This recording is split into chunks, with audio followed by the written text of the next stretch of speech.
Hi, how are you today? I hope everyone is doing well and my God bless you all. So we are from University of Muhammadiyah Professor Dr. UHAMKA, and this video submitted as a partial fulfillment of cross-cultural understanding assignments. Our lecturer is Dr. Burhayani M.Pd. So today we are from group 9, and as you can see on the title of this video, which is table manner, today we're going to explain about it. But first, before we start, let us introduce ourselves. Our group consists of 3 members. They are myself, Setik Nur Hayati, and my friend Eka Damayanti, and also Claudia Octaviandra. Alright, this video will be divided into 4 parts. There are the introduction, the history, the dining etiquette, and the last one is worldwide table manner. And I will explain the first and the second part. There are the introduction and the history. Okay, let's not waste each other's time and check this out. Okay, I guess all of us have heard about table manner before, but do you know the terminology and the definition of it? So, in table manner, the word manner comes from the Latin manus and manuarius, means of or pertaining to the hand or easy to handle. While in English itself, the word manners means ways of behaving toward people. In addition, according to Pujayanti and Zuliani 2014, table manner are the rules of etiquette used while eating, which may also include the appropriate use of utensils. Based on previous statements, we can conclude that table manners are the ways or rules of behaving while we are eating in order to make it convenient. So, why we need to learn about table manner? According to Zhao 2013, explained that table manner are an important step or first step to adapt to a new culture or a new country. In line with Zhao statements, G.S. Nishimura and Gomez 2016 stated that table manner is not an automatically adapted behavior, but it is the result of social constructions created to convey messages or behavior. So, based on above statements, it is important for us to learn about table manner, to acknowledge others' culture, especially when we want to go to another country. And there is an interesting quote related to table manner stated by Erasmus, the great humanist of Rotterdam, around 16th century on his book De Civitate Morum Perilium, or Handbook of Good Manners for Children. He said, "Some people no sooner than they have sat down, immediately stick their hands into the dishes of food. This is the manner of wolves." In line with Erasmus' statements, Pujayanti and Zuliani 2014 also stated, "Table manner were designed to keep people from scarfing food down like animals, so learn them before you eat with others." So, it is obvious that learning table manner is a must to be well-mannered person. But what is exactly the relationship of learning table manner in cross-cultural understanding? So, Zhao 2013 said that table manners evolve within culture and vary widely between different cultures and countries. To some extent, culture primates all cultural customs, including table manner. Different cultures have different cultural customs. Different cultural customs have different table manner. Different table manners represent different symbols of different cultural customs from different countries. Hence, cultures are rooted in different cultural customs. In short, we can conclude that table manner and culture are related to each other, so it is important to learn it. Also, acknowledge others' culture's table manner reflects someone's knowledge and awareness about cross-cultural understanding. Alright, next I'm going to explain the short timeline about the history of how table manners were invented. First, in 1533, when Queen Catherine de' Medici, wife of King Henry II of France, arrived in France, she attempted to popularize the fork usage. At that time, before Queen Catherine arrived in France, nobody ate with fork in 15th century. For example, on the beginning of the video, you can see the painting of a rich man banquet who ate with no fork at all, only knives shown at the table. People used to eat meats directly with their bare hands, and there will be a plate of food in the middle of the table, and they will be using either their fingers or the point of a knife, so their hands become greasy and oily. At the beginning, in France, people were skeptical with the fork usage because it is a new thing for them. Through long process, fork became a success because it is differentiated the rich from the poor, who ate with the hands. At that time, the fork was a luxury good and only noblemen owned a set of cutlery. Next, in 1669, increasing popularization of the fork during the 17th century, King Louis XIV of France banned pointed knives at the table and ordered that all table knives should have rounded ends so that it becomes less dangerous to be used during mealtime. King Louis XIV was the first person in Europe to offer guests a place setting with forks, knives, and spoons, which contributed to the improvement of these utensils for eating. Indeed, Queen Catherine, recognized as the first one who popularized and invented table manner through the fork usage. But King Louis XIV was the first one who established table manner to become rules that anyone should follow during mealtime. Because at that time, French Empire used to establish the ceremonial public meal, known as the royal table, as a daily avowal of the king's power, which dated from the Middle Ages.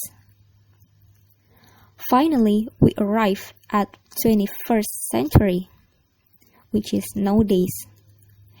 Experts believe that it was Queen Catherine and King Louis XIV who contributed to the existence of table manner until it evolved into the modern table manner which exists today in the 21st century. Okay everyone, so for the next explanation, it will be explained by my friend Eka Damayanti. Okay Eka, time is yours. Okay, so next I will explain about dining etiquettes. According to Bertens 2002, stated that the term etiquette comes from etiquette in French language, which means from the beginning of an invitation card which was usually used when the kings in France hold an official meeting or a party for the royal elite and aristocrats. And this is the example of dining setting.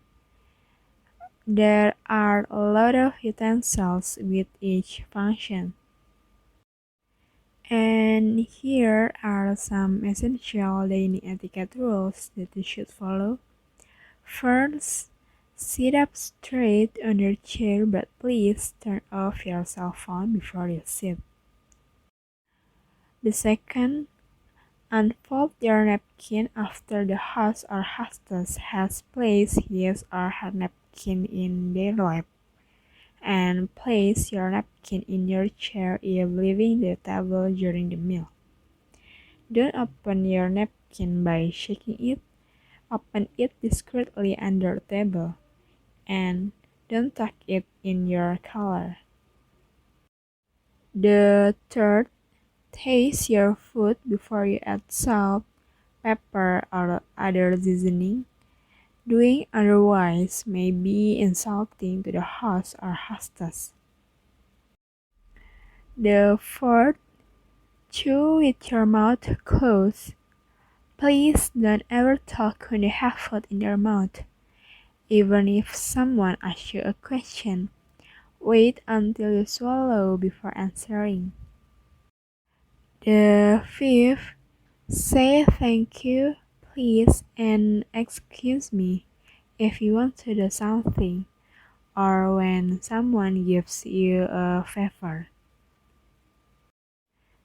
The sixth, in the European style, or also called the continental style, when used in conjunction with a knife to cut and consume food, hold the fork in the left hand and the knife in the right.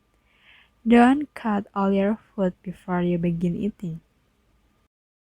Seventh, never blow on your food. If it is hot, wait a few minutes for it to cool off. Scoop your soup away from you. 8. If you are drinking from a stem glass, hold it by the stem. 9. When talking, drinking, or excusing yourself from the table between bites, the knife and fork are crossed in the center of the plate. Fork tines pointed down. It calls as resting position. And the last one is, when a course is complete, place any utensils meant for that course on the plate, whether or not they were used. And the last part is worldwide table manner. Table manners are the rules of etiquette used while eating, which may also include the appropriate use of utensils. Different cultures observe different rules for table manners. First is China. In China, you cannot find forks or knife often because Chinese usually use chopstick to eat. People have to eat with their mouth closed or it constitutes as bad manners. Don't stick your chopstick upright in the rice bowl. The reason is because it looks like shrine and is equivalent to wishing death upon a person at the table. When everyone is seated, the host offers to pour tea. Starts with the cup of the eldest person. The youngest person is served last as a gesture of respect for the elders. Next is China dining etiquette. Never tap your bowl with the chopstick. Do not spear your food with the chopstick. Never eat the last piece of food from the serving tray. And a teacup should never be allowed to run dry. Do not stick your chopstick straight up in a bowl of noodles or rice. When eating dim sum, if someone pours you tea, always tap 3 fingers on the table as a sign of gratitude. When eating a whole fish, don't flip it over. as that symbolize the capsizing of a boat. Next is United Kingdom or UK. In the UK, the host or hostess begins after all food is served and everyone is seated. Food should always be tasted first before salt and pepper are added, because it will count as an insult as it shows a lack of faith in his or her ability to prepare a meal. United Kingdom dining etiquette: do, don't, and tea etiquette. Do add a 10% tip when you visit or eat in a restaurant. Don't put your elbows on the table once the meal begins, unless you finish eating.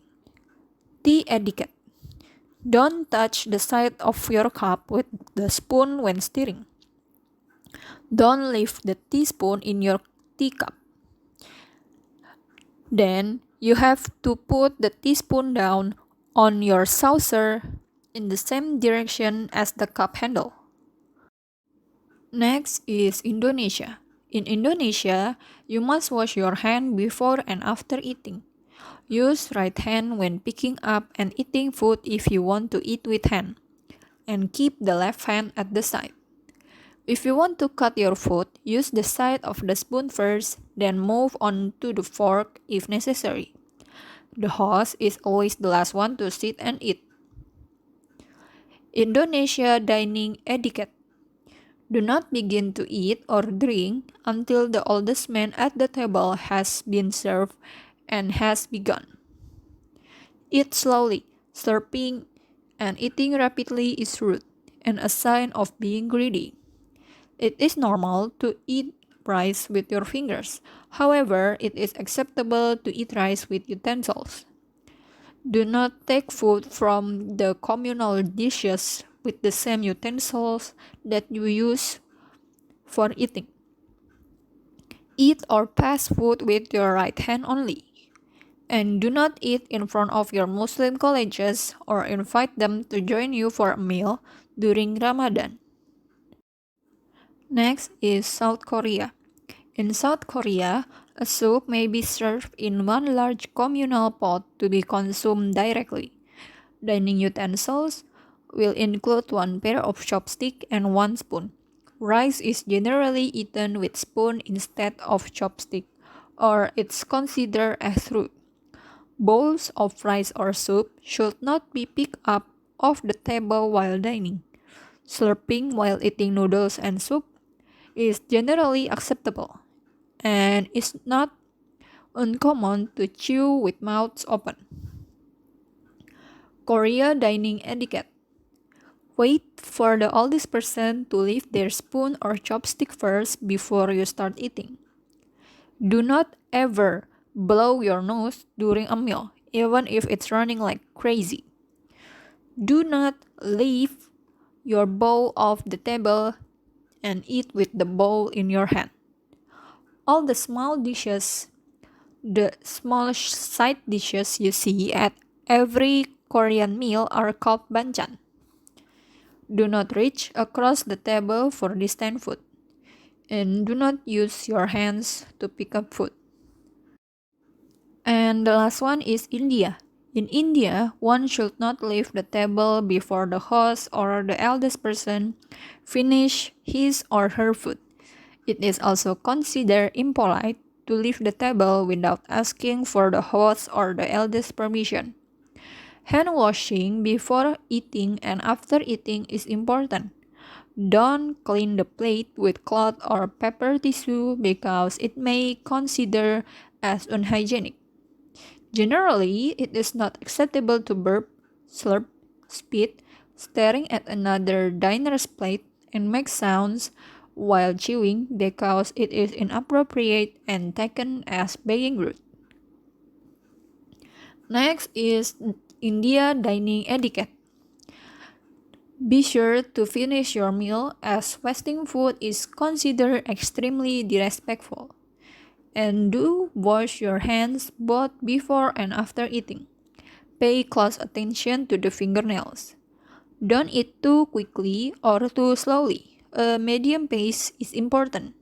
And don't eat with your left hand. It's considered unclean.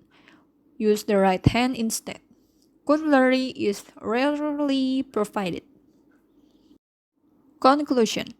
From discussion above, it can be concluded that table manners exist for us to follow and learn.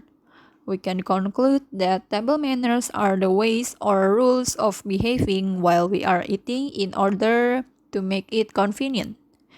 Experts believe that the first person who insist or invented the old table manners is Queen Catherine de' Medici, or a wife of King Henry II from France. In dining etiquette, there are many dining etiquette around the world. For example, you have to unfold your napkin discreetly, then place it on your chair after you finish eating.